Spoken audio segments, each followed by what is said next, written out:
Tu animes une série de documentaires dans laquelle tu t'intéresses au colorisme. C'est un phénomène présent au sein des communautés culturelles qui valorise les personnes ayant une peau plus claire. Oui. Ta série s'intitule « T'es belle pour une noire ». Est-ce que tu t'es fait dire ça souvent? Puis comment tu réagis quand on te le dit? Ben, c'est la raison pour laquelle j'ai choisi ce titre-là, parce que c'est une phrase maladroite que j'ai souvent entendue lorsque j'étais adolescente et début vingtaine. On appelle un complimarde. Mais voilà, Ouais. je voulais pas le dire, mais c'est un complimarde, effectivement. Mais j'ai jamais, c'est-à-dire juger les gens qui l'utilisaient en disant ils sont forcément racistes. Ouais. Je me disais, ce sont des gens qui sont maladroits, ce sont des biais inconscients, puis qui ne réalisent pas l'ampleur et à quel point c'est offensant comme terme. Oui. On va regarder un extrait de la bande-annonce. On va tout comprendre, Manon. Parmi les commentaires que j'ai souvent entendus par rapport à mon teint de peau, c'est « T'es noir, mais toi, c'est pas pareil. Non, tu sais, t'es pas foncé, c'est pas pareil. » C'est là que j'ai compris, le terme, c'est le colorisme. C'est qu'on associe les standards de beauté caucasiens à ce que la beauté doit être. Mon frère puis moi, qui était foncé, on a grandi avec des injures. Hey, t'es vraiment foncé. Est-ce que je peux toucher tes cheveux? Il y en a qui touchaient même la peau. Je me suis même déjà fait cracher dessus quand j'étais jeune, juste parce que j'avais une peau plus foncée. Le colorisme, ça vient d'où? Ça a commencé comment? C'est le legs de quoi? Pour moi, même les réponses que j'obtiens demeurent insensées à mes yeux. Je veux comprendre le phénomène pour vrai. Tu décris le colorisme comme étant le complexe du côlon. Absolument. C'est quoi exactement le complexe du côlon? C'est-à-dire que le colorisme, au départ, a été amené à l'époque de l'esclavage. Ouais. Donc, les colons blancs qui allaient en Afrique pour ramener des esclaves, ils les ramenaient aux Antilles. Ils ont instauré une forme de hiérarchie, c'est-à-dire qu'il y a eu beaucoup de viols qui ont été perpétrés par ces colons sur des esclaves, des femmes noires, et ça a donné naissance à des enfants métis. Mais comme on le dit, il y a 50 nuances de noir chez les personnes de couleur. Et il y avait, comme au métissage, des gens plus clairs, à plus foncés, à caramel comme moi, à noir ébène. Donc, plus les gens, leurs traits se rapprochaient aux traits caucasiens, c'est-à-dire un nez aquilin, des lèvres peu charnues, aussi au niveau des courbes, hein, parce qu'un derrière proéminent, des seins, une poitrine qui est très évidente et tout ça, et aussi les cheveux, ben, plus on se rapprochait de ce que des standards de beauté caucasiens qu'on considérait comme étant l'ultime beauté. Donc, ces noirs-là qui ont été déshumanisés, qui ont été blessés, non seulement profondément blessés sur le point physique, mais psychologique aussi. Alors, ce que ça a fait, c'est que en étant endoctriné et se faire répéter constamment qu'on est moins beau, qu'on est moins intelligent, qu'on en vaut moins la peine, ben, tu finis par y croire. Tu es né au Québec. Oui. De parents haïtiens. Ton père a la peau foncée, ta mère a la peau plus claire. À quel moment tu t'es rendu compte que la carnation de la peau pouvait signifier quelque chose de différent pour toi? Ben, alors, mon premier épisode de colorisme, je l'ai vécu parce que mes parents étaient famille d'accueil. Et à l'époque, ils avaient accueilli chez eux une jeune fille qui avait peut-être 12-13 ans, qui était, comme mon père, de coloration très, très foncée, ébène, magnifique. Et lors d'une réunion de parents, elle a présenté ma mère comme étant sa mère biologique, parce que ma mère a les yeux bleus, ma mère est claire de peau, ma mère a les cheveux longs, pas trop crépus. Et mon père, qui est de carnation foncée, qu'elle disait ne pas connaître. Et là là. Et je me souviens, c'est tellement vif dans mon esprit. Maman est revenue de la réunion hyper vexée. Puis elle me dit, mais je comprends pas, pourquoi elle dit que mon mari, c'est pas ton père. Et là, c'était pour moi, c'était la première fois où j'étais confrontée au colorisme.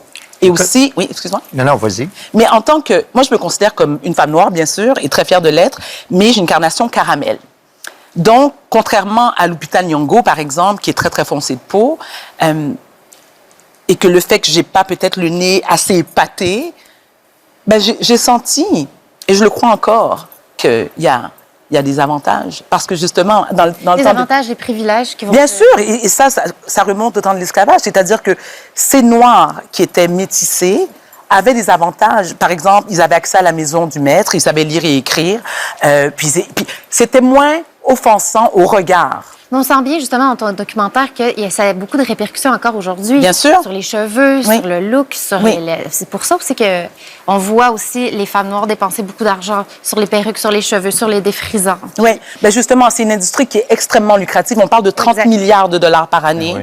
que ce soit pour des crèmes éclaircissantes qui toxiques, on ne peut plus pour la peau parce qu'ils contiennent, ces crèmes-là contiennent de l'hydroquinone, du mercure et ces produits sont pas tous homologués. Donc, le gouvernement doit légiférer. Et lorsque j'ai demandé d'avoir un entretien avec Santé Canada, ils ont décliné mon invitation. On les salue d'ailleurs.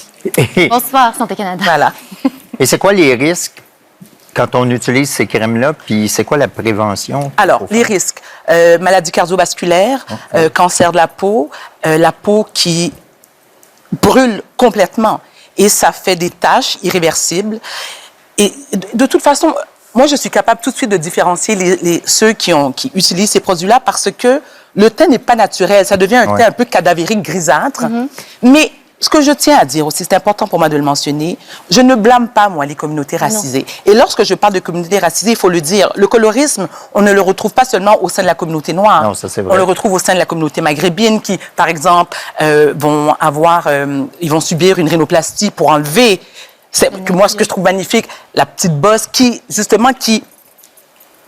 c'est leur identité qu'ils perdent. Oui, qui les distingue. Qui les distingue exactement. Il y a aussi les communautés indiennes, les communautés asiatiques aussi. Indiennes, c'est pire. Écoutez, moi, j'ai pas la légitimité de parler au nom des autres communautés racisées, mis à part la mienne.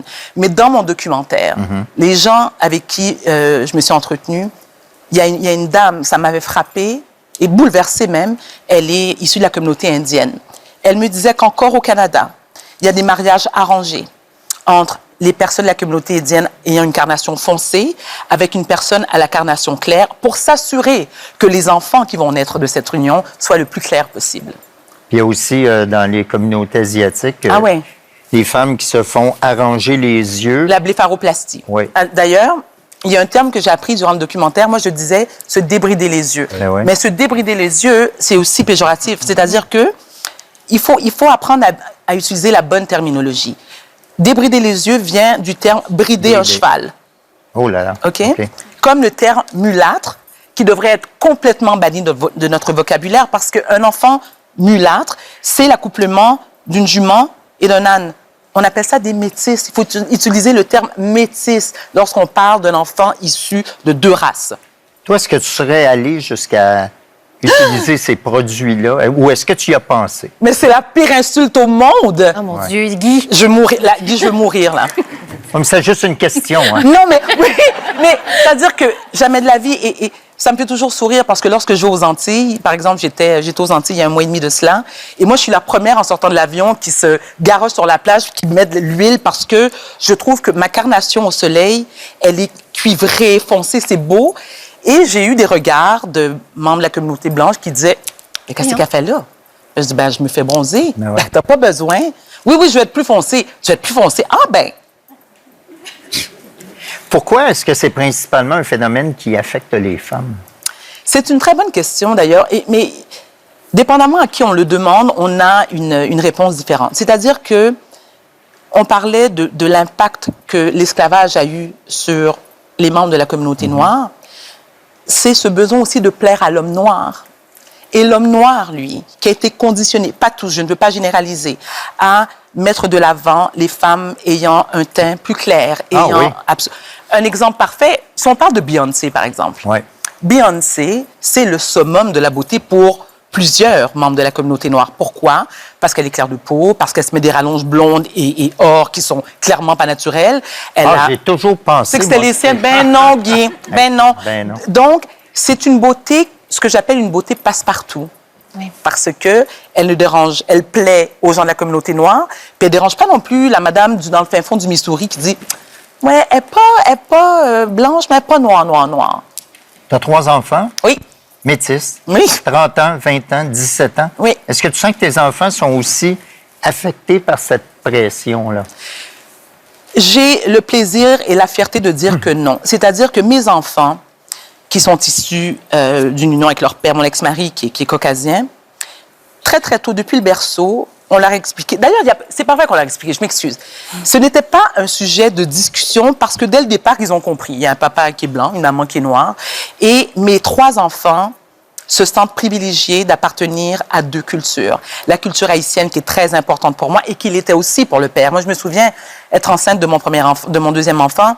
Et j'avais dit à Daniel, mon ex-mari, je dis, écoute, moi, c'est bien important, là. Les enfants doivent parler créole, danser le compas, aller en Haïti, manger la nourriture haïtienne. Puis il a dit, ben oui. Donc, c'était évident, de la même façon qu'ils savent qui est Claude Dubois, qui connaissent, qui mangent de la poutine, mais ils sont nés ici. Donc, ces enfants-là qui sont élevés dans les deux cultures, ils n'ont pas de problème identitaire, mes enfants. Tu as commencé ta carrière dans les médias en 1996 en tant que VJ à l'émission Bouge de là, Musique Plus. Manon. Oh non, c'est pas nécessaire l'extrait. Non, c'est Venez nous joindre avec nous sur les tables tournantes, le super DJ de la place, Luc Girard. On débute maintenant en clip avec George Michael et son super vidéo Outside. Je voulais vous dire que George Michael, ça va super bien. L'album The Very Best of George Michael est maintenant numéro 1 en Angleterre. Il y a des projets de travaux avec Jerry Halliwell, l'ex-membre des Spice Girls. Mais tout d'abord, on vous présente Music Sounds Better With You et la formation Stardust. À vous. Mais j'apprécie, Guy, parce que sincèrement, c'est un extrait que je n'avais pas vu depuis 25 ans. Saint-Georges-de-Beauce. Oui. Mais tu vois comment t'es bonne? Tu es capable de dire toutes tes informations malgré la musique. Oui, j'avoue, mais là, j'entends ma mère chez elle dans son salon qui doit dire « Mais elle est bien énervée, là. Qu'est-ce qu'elle a? » Oh non! On voulait tout être toi. Depuis. On voulait tout être toi. J'étais adolescente à ce moment-là. Je voulais aller à Bouge de là puis danser avec Varda. Là. Mon Dieu, merci. Mais tu révèles dans ta série que tu as déjà eu l'impression d'être la blague de service. Oui. Je te cite. Dans quel contexte à cette époque-là? Puis est-ce que ça t'arrive encore? Heureusement, ça ne m'arrive plus, mais je serais malhonnête et hypocrite de dire que je ne l'ai pas vécu. C'est-à-dire que le Québec, la beauté du Québec, c'est une société multiculturelle. Mais il fut un temps, dans les années 90, l'époque où j'ai commencé ma carrière, il y avait peu de gens qui me ressemblaient. Et je pense qu'il y a sûrement eu il y a quelqu'un qui a eu l'idée quelque part de dire « Ouais, mais c'est vrai, il faudrait peut-être avoir plus de représentativité en ondes. » Donc, j'ai gagné le billet de loterie. Mais là, ça t'arrive plus. Non. Et tant mieux. Mais tu sais, Guy, si je peux me permettre, j'ai constaté, et mes enfants m'ont fait la remarque, depuis l'assassinat de George Floyd, je constate à quel point il y a beaucoup plus de diversité en ondes. Et au point où est-ce que je fais « Hein? Ça fait 2 publicités de suite, puis il y a des blacks. 2 publicités de suite, puis il y a une personne de la communauté asiatique. Tant mieux. » Mais j'ai 50 ans. Je suis née ici. Et ça fait 2 ans où est-ce que ça me frappe au visage. Donc, toutes ces années-là, j'étais aveuglée et j'ose croire. Moi, je suis une éternelle optimiste. J'ose croire que les choses, de toute façon, elles commencent à changer. Il y a encore beaucoup de travail à faire. Mais je tiens aussi à préciser que les membres de ma communauté qui crient au racisme et les membres de la communauté blanche qui disent « revenez-en », j'ai ça à vous dire. Moi, je ne suis pas du tout dans la victimité. Gus, c'est pas du tout mon genre. La preuve, j'ai épousé 2 blancs. Hein? Donc. Mais on a vécu 400 ans d'esclavage, qui n'est pas rien. Ça a laissé des séquelles. J'ai même pas d'adjectif assez fort pour le qualifier, mais ça a laissé des plaies béantes, autant au niveau psychologique et physique. Je vais faire une comparaison, et je ne veux offusquer personne, bien sûr. Le peuple juif, qui a vécu l'une des pires tragédies humaines, hein? Et j'ai énormément d'empathie. Vraiment, je ne peux même pas m'imaginer. Est-ce qu'on pourrait avoir la même compassion aussi pour les membres de ma communauté et arrêter de dire qu'on se plaint pour rien? Moi, je suis une femme noire, personnage public. Est-ce que j'ai déjà été victime de profilage racial?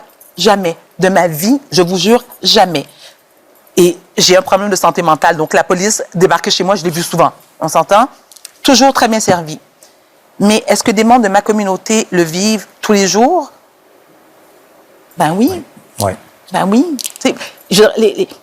Les Noirs se font interpeller beaucoup plus souvent que les Noirs et les membres de la communauté maghrébine que les Blancs. Donc, ce que je demande, moi, c'est qu'on respecte comment l'autre se sent. Je veux dire, moi, Guy, vous tous, ceux qui sont issus de la communauté autre que racisée, vous ne pouvez pas vous mettre à notre place et juger quel est notre niveau de douleur. Comprends? Il y a énormément de travail à faire, mais ça commence à se faire. Est-ce que ça t'a toujours habité, Varda, cette espèce de... Parce qu'on commence à te découvrir sous un nouveau jour, cette espèce de... T'es un peu plus militante, Oui. tu tends la main, tu essaies de sensibiliser, Oui. tu fais des documentaires. Tu nous as longtemps sensibilisés sur la santé mentale. Est-ce que tu te sens vraiment... Je te sens plus sur ton X que jamais en ce moment, Ben, c'est à très 50 ans, gentil. à essayer de tendre la main. Mais c'est parce que j'ai ressenti énormément de culpabilité. Je sentais que je n'étais pas assez solidaire envers les membres de ma communauté. Et ce, de manière bien involontaire de ma part. Et ce que je leur dis, je sens qu'il y a quand même un changement pour le mieux, c'est que je ne peux pas m'inventer une histoire de vie que je n'ai pas eue. Je ne peux pas inventer que j'ai été victime de profilage racial. Ça ne m'est jamais arrivé. Tant mieux. Mais je suis extrêmement fière. Autant. Et je précise la communauté haïtienne, parce que mes parents sont d'origine haïtienne. J'en suis extrêmement fière. Et ils peuvent compter sur moi. S'il y a des messages à passer, j'ai le privilège d'avoir une tribune en tant que personnalité publique. Et tu vas la prendre. Absolument. Varda, si tu étais un livre, on dirait que tu es très ouvert. Est-ce que tu restes avec nous? Absolument, avec plaisir.